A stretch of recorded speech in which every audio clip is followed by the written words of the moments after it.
All right, friends. We read Hanukkah books, Kwanzaa books, and this week, Christmas themed. This one is The Christmas Tapestry. Great author. Read so many of her books over the years, Patricia Polacco. And this one is, of course, no exception, is wonderful, and I hope you enjoy it. And that you have a wonderful holiday season. Enjoy the time with your family and having extra time at home this year. All right, here we go with another fabulous Patricia Polacco book, Christmas Tapestry. Christmas Tapestry.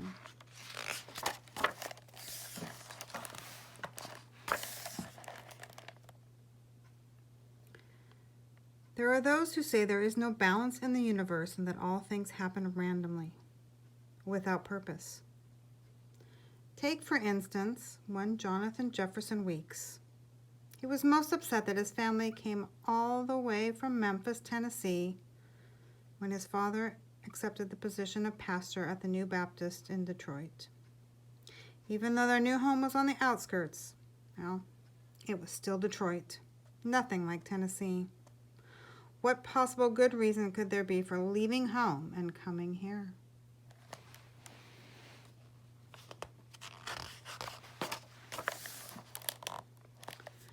Jonathan Jefferson Weeks' father's church in Memphis had been so beautiful, new and gleaming. Everyone had loved to come to his father's services, and Jonathan loved his school.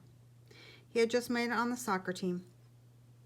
And even though he was a PK, a preacher's kid, his friends there didn't treat him any differently than anyone else.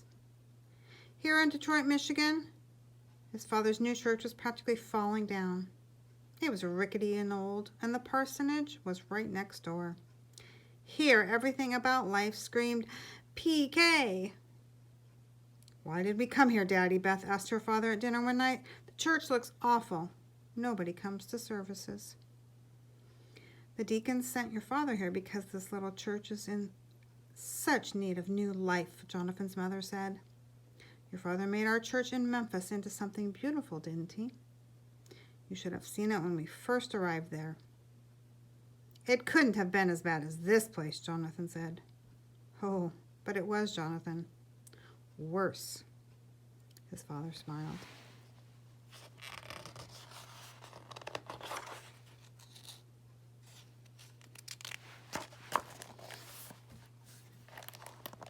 Their parents took them into the living room and pulled out a photo album from one of the packing boxes. Jonathan and Beth couldn't believe their eyes. Their father was right. The Tennessee church had been worse.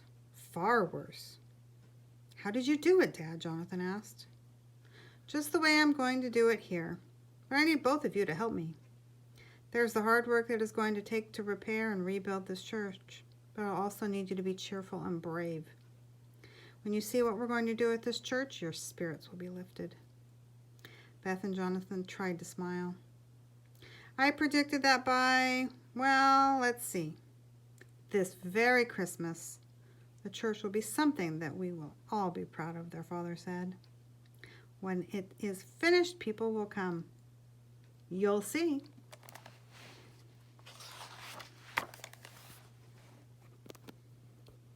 Even though Beth and Jonathan missed Memphis, they threw themselves into the tasks that were assigned to them. For that whole summer, they helped clear out trash, cut back bushes, mow the lawns, and plant bulbs for the next spring. They scrubbed floors, washed walls, and even helped with the painting. When school started, they were so involved with the rebuilding of the church, they didn't even miss their old friends. They were making new ones. By fall, not only was the church looking better, but Sunday services were getting more and more crowded. Jonathan's father was just what this neighborhood needed. Folks were very friendly now, and everyone was anxious to help. Even Jonathan's new classmates came to help paint. It seemed that everything that the neighbors and friends and family did was turning the church into a beautiful place. As fall stretched into winter, the church was almost finished. Jonathan's father was right. It would be perfect for Christmas. "Here, Dad," Jonathan said as he handed up a loaded paintbrush to his father on the stepladder one December day. Reverend Weeks dabbed the last spot of paint on the sacristy wall. "There. Now the artist can paint the wonderful scene we've planned," he said. "It's going to be a glorious painting of our Lord." Jonathan could hardly wait to see the painting, and it would be done in time for Christmas Eve. Jonathan walked over to the window and watched the snow steadily falling outside. "I've heard that a blizzard may be coming, Dad, and here in Michigan, a blizzard can be real bad." "I've heard that too. But the parsonage is warm and cozy, and so is our new church," Reverend Weeks said as he hugged Jonathan. "It won't bother us, will it?"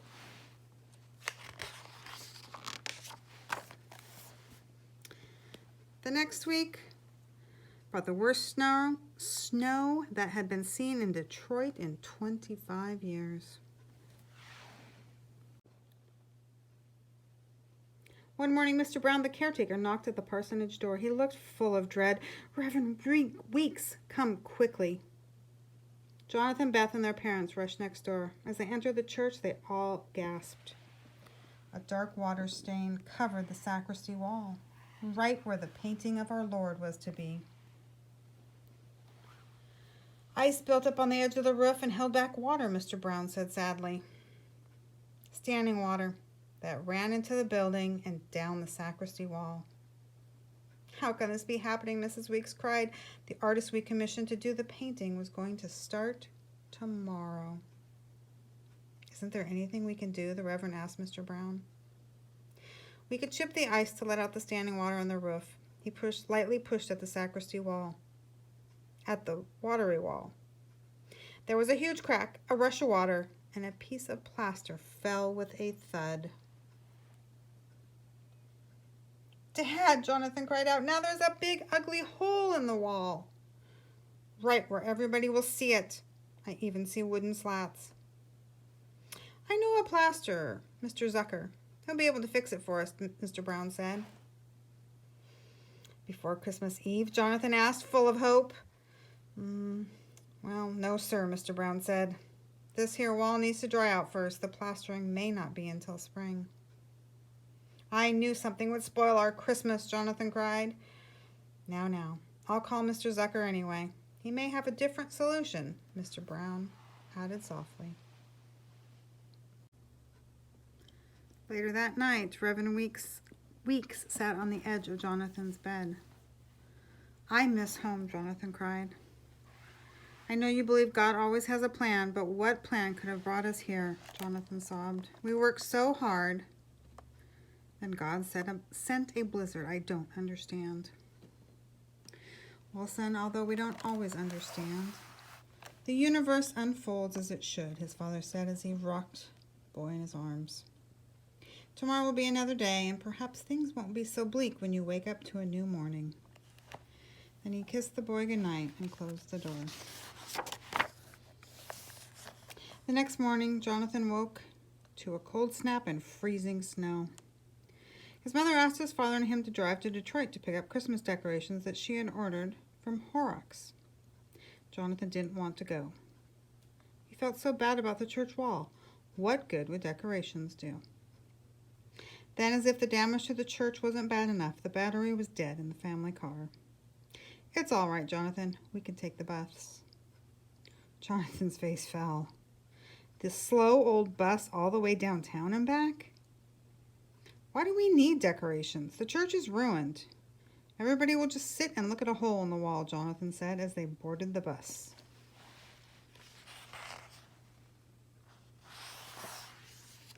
Downtown, Jonathan and his father slogged through the freezing snow. The wind stung their faces. After they had picked up their decorations, they stepped into an alley to get out of the bitter wind. It wasn't an alley, really, because it was lined by odd little shops. Antiques, mostly. Jonathan and his father leaned against one of the windows and caught their breath for a moment. Jonathan turned toward the window, and that's when he saw it. There was the most beautiful-looking piece of cloth that Jonathan had ever seen. Dad, look! Jonathan pulled his father to see. Isn't it magnificent? His father said. Wait! If that cloth is big enough, shouldn't we buy it and hang it over the hole in the wall? Jonathan pleaded. The colors even look like Christmas. My son, I have $15 and some change for the bus. That cloth looks like it would cost more than I can afford. He looked in the boy's eyes, so disappointed now. Well, we can at least go in and look. The shopkeeper spread the beautiful cloth out on a table.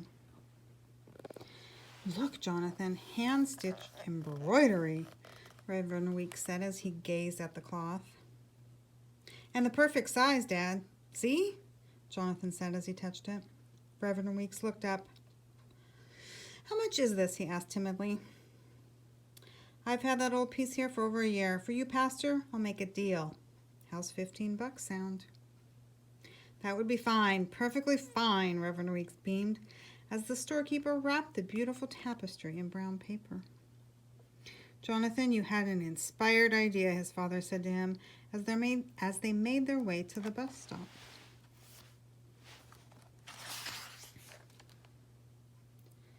Jonathan and his father waited and waited at the bus stop. The wind burned as it stirred up waves of crystal snow. Reverend Weeks stepped into the street and leaned out to see if the bus was coming, but there was no sign of it. Do you think that the weather is so bad they've stopped the bus service? Jonathan asked his father. No, it's just late. I'm sure it's just late, his father reassured. Jonathan shivered with the bitter cold. It's always late, a voice came out of the white, misty snow.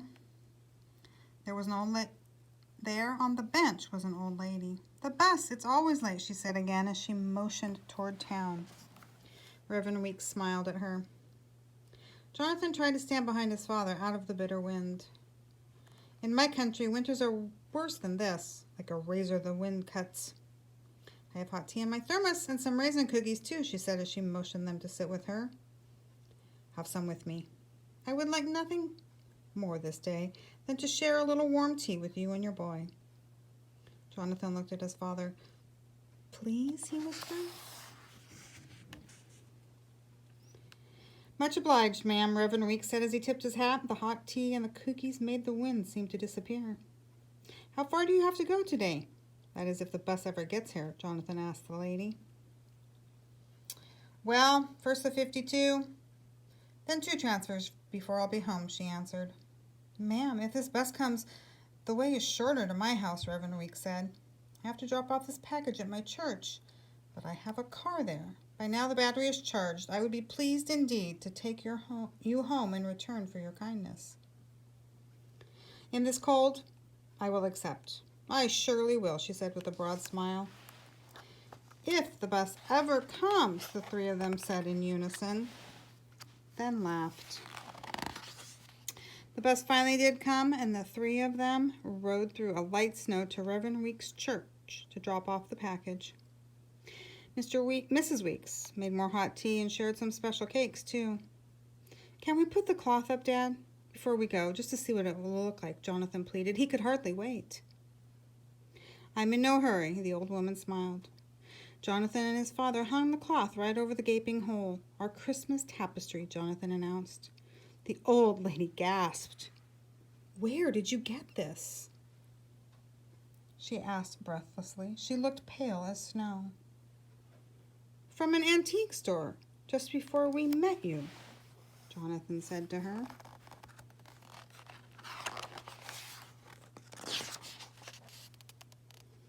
The old lady walked up to the cloth, took out a pair of glasses, and looked at it closely. I made this, she said in a whisper, tears streaming down her face. In Germany, almost 60 years ago. I sewed it with my own hands. She held the cloth with her gnarled fingers. My applique, my family symbols. There. Do you see, child? Are you sure? Reverend Weeks asked. This was impossible. She lifted one of the corners, looked, then sighed. Those are my initials. Jonathan could see the 3 letters. I stitched them there myself when I was about to become a bride. Reverend Weeks started to take the tapestry down. Surely, then, you should have this blessed cloth back. The woman thought for a moment, then moved away. No, here it belongs. Somehow it made a journey all the way from Germany. It is meant to be here on your wall, in this place, in this time. I can feel it. Her voice trailed off. She took her seat again and sipped her tea. Many years ago, when I was married, this was used as my wedding chuppah, the canopy over me and my beloved. Then it was the coverlet on our marriage bed. If there had been children, then they would have all been wrapped in this to be named. Her voice trailed off again. Then her jaw tightened. But then the Nazis came. My people were rounded up, herded like animals. The SS came first for our neighbors, and finally for us. What happened? Jonathan asked as he squeezed his father's hands. When they came, my young husband was torn from my arms. We were separated. All the women and children were thrown into one railroad car, the men and boys into another. I shall never forget his sweet eyes, the way he looked at me. I never saw him again. We were all sent to concentration camps.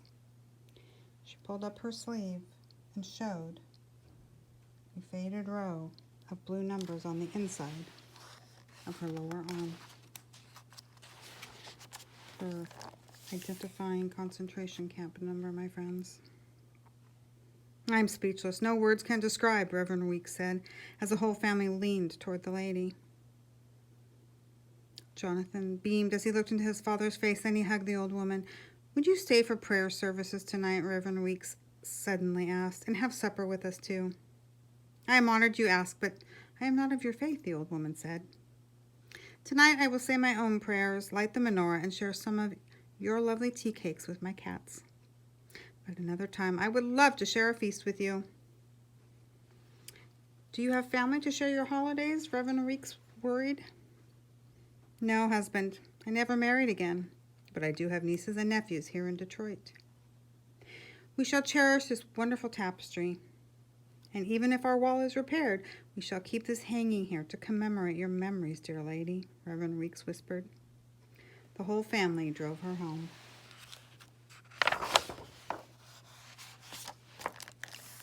It was Christmas Eve. There was to be a pageant. Jonathan was going to be a shepherd in the procession of the Christ child. Beth and her mother were practicing their hymns for the choir. The service was to commence promptly at 6 o'clock. That morning there was a knock at the front door. Mr. Brown had brought the plasterer to inspect the damage. We didn't expect you to come on such short notice, and especially on Christmas Eve, Reverend Weeks said as he shook the man's hand. Zucker, Joachim Zucker, the man said. For me, it is the Festival of Lights. I live alone. No one will miss me today, Mr. Zucker said with a warm smile. Zucker.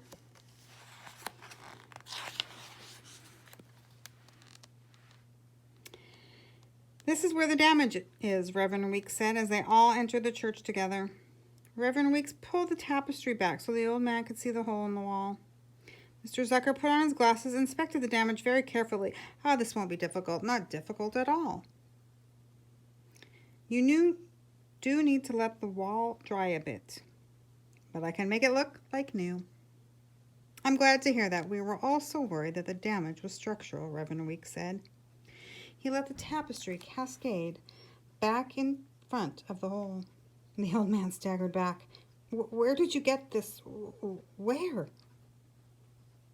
Right here in Detroit, Jonathan tried to explain. It couldn't possibly be, Mr. Zucker interrupted. Couldn't be what? Jonathan asked.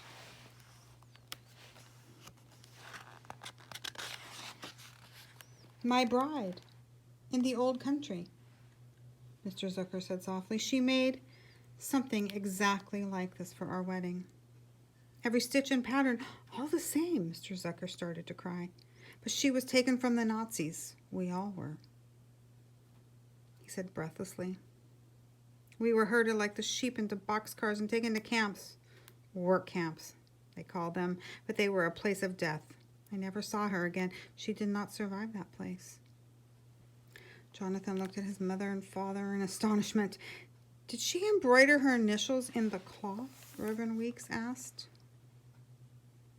"Why, yes. Yes, she did. How did you know that?" Mr. Zucker asked.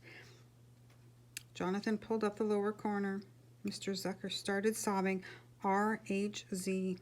"Those are her initials. Rachel Hannah Zucker," the old man said as he collapsed into the first pew.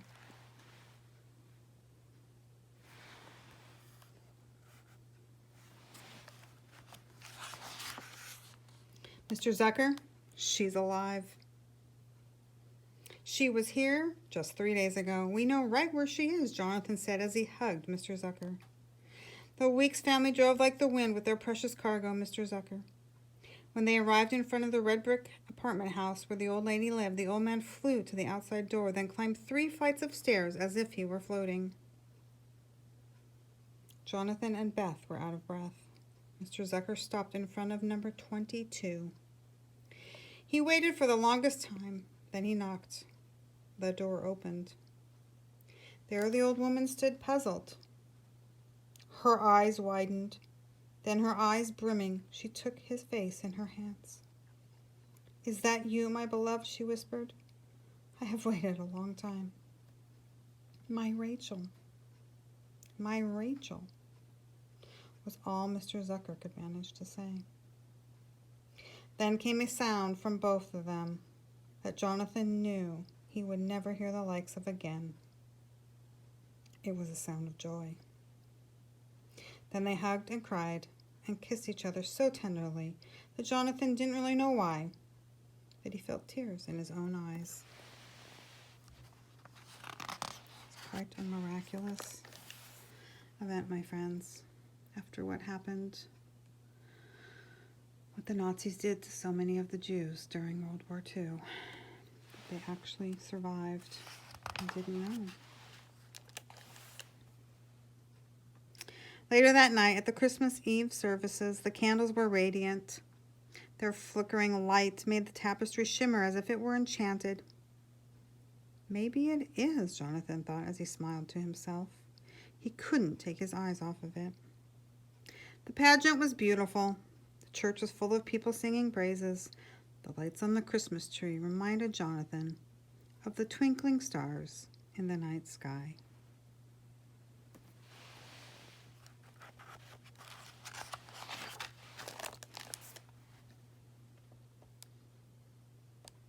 Jonathan Jefferson Weeks thought his heart would burst at the pure joy of the season and the wonder of all the events that had taken place. Now he knew exactly why they had moved to Detroit exactly when they did. He knew why the plaster fell, why the car didn't start, why it was so bitter and cold that he and his father had shared tea with a lonely old woman. It was all so seamless, woven so perfectly, woven as beautifully and surely as Jonathan's radiant cloth that hung at the front of his church. It was all, truly, a Christmas tapestry.